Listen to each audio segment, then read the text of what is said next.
Next person we have signed up to testify is Joe Kent, to be followed by Paul Delorier. Morning. Morning. Can you hear me? Yes. Okay. Aloha, Chair Lee and council members. My name is Joe Kent, and I'm the Executive Vice President of the nonprofit Grassroots Institute of Hawaii. I'm also a paid lobbyist representing our nonprofit. Our mission is to educate about individual liberty, economic freedom, and accountable government. We're offering comments on CR 21-1, a bill that would require 201H projects to be 75% affordable. So we believe this bill is well intended, but we're concerned that it may actually have the opposite effect and slow the growth of housing and encourage the development of high-end housing like mansions. Virtually all housing projects on Maui that are 100% affordable are given government subsidies of one kind or another. So often the only way these projects can pencil out is through government subsidies paid by taxpayers. So the proposal would shift the cost of housing projects to taxpayers. We looked at a 2020 survey of over 1,000 municipalities across the US and saw that only 3 had affordable housing requirements higher than 75%. And those are Santa Paula, California, Oxnard, California, and Aquina, Massachusetts. All 3 require 100% affordable housing, and all saw housing growth decline by more than 60% during the decade after the policy was adopted. Meanwhile, Maui County's burdensome housing regulations have slowed the development of housing, resulting in the fast track process taking 3 to 5 years to get approval, and the slow track process taking more than a decade. And so this effectively makes Maui's affordable housing program mandatory for those developers who want to provide homes in less than a decade. Instead of providing affordable housing, then, developers are likely to focus on building high-end housing, since it's easier to build a mansion on Maui than it is to build a low-rise apartment. And so thus, the policy intended to generate more affordable housing will actually do the opposite, and it will slow the growth of housing and spur the development of high-end housing. So for that reason, we urge you to shelve any proposal that would increase the cost of housing in the islands, such as this one.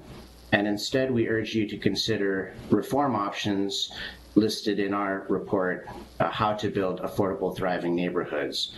That's included in my written testimony. I wasn't able to submit it, so perhaps I can submit it another time. Not sure who I email. Yes. Hear you.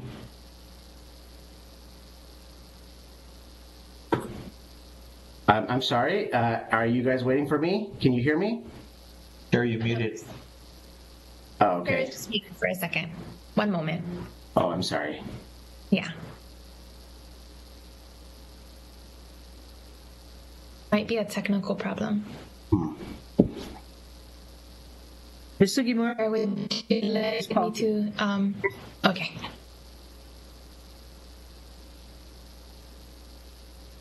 Member Mr. Paulton, Gimura? do you have your hand up? Thank you. Oh, did Ms. Paulson have her hand up?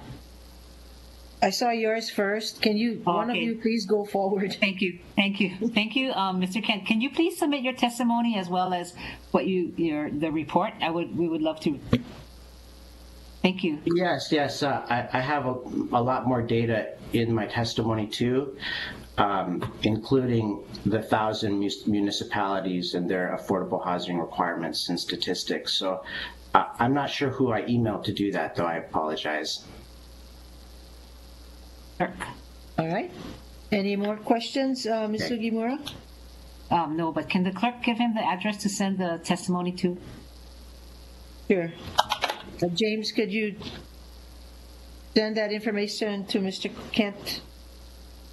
James, are you on?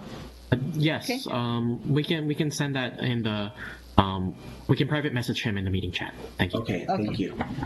And then we have one more question for you from Ms. Paulton. Thank you, Chair. Thank you, Mr. Kent, for your testimony today. I was wondering if you could clarify for us how this bill would spur more luxury housing. Sure. I mean, more so than it already has been spurred by all the luxury housing coming up right now. Sure.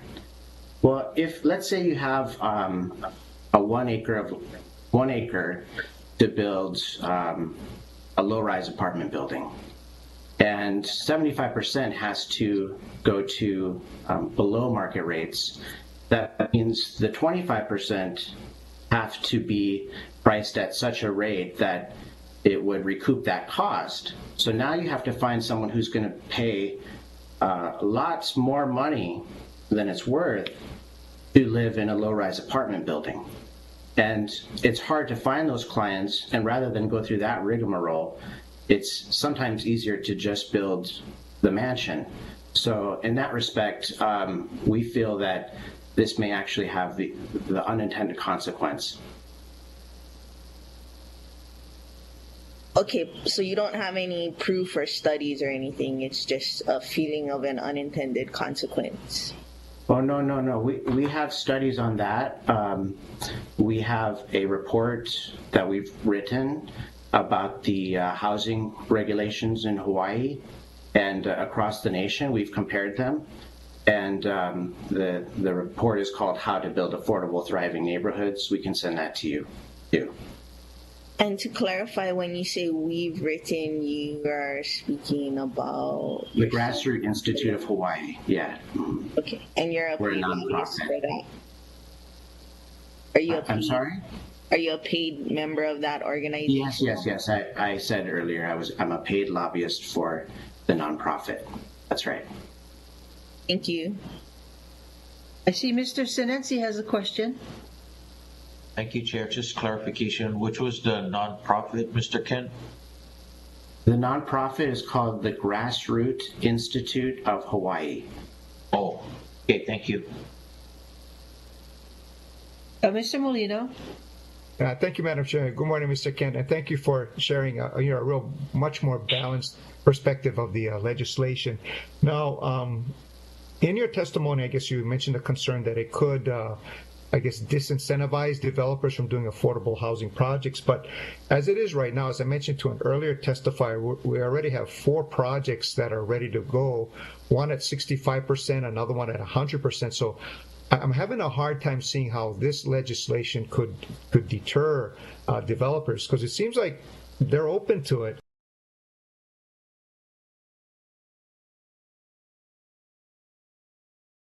And plus, as you know, with this fast track process, they're getting considerable cost benefits, exemptions and waivers, waiver of fees. So your membership, is it made up of developers in the Grass Institute or other business folks? Oh, no. We testify on all measures concerning regulation. We often advocate for lower regulation and lower taxes and more government accountability. So we often speak on the housing issue. Hawaii has the most burdensome housing regulations in the nation. This would put Maui at the 4th highest housing requirements in the nation, below the 3 municipalities that I mentioned. So this is not decreasing regulation, this is increasing hurdles to housing. There may be those projects that make it through, such as the ones you mentioned, but often those are subsidized. The only way to make those pencil out is through government subsidies. And so that puts a burden on the taxpayer then. So we're just pointing that out. Okay, but Mr. Kent, the developer can pass those costs off to the market rate homes too, right, to pencil it out? That's correct, and I was trying to, maybe I didn't explain it correctly. Basically, I'm trying to say that if the percentage of market rate homes is smaller, and that has to cover the cost of the affordable homes, it's hard to find someone who's going to pay, millions and millions of dollars to live in a low-rise apartment building. If you're a developer that has 1 acre to build, that's the dilemma you're faced with. Thank you, Mr. Kent. Thank you, Madam Chair. Any more questions? If not, thank you, Mr. Kent. May we have the next testifier?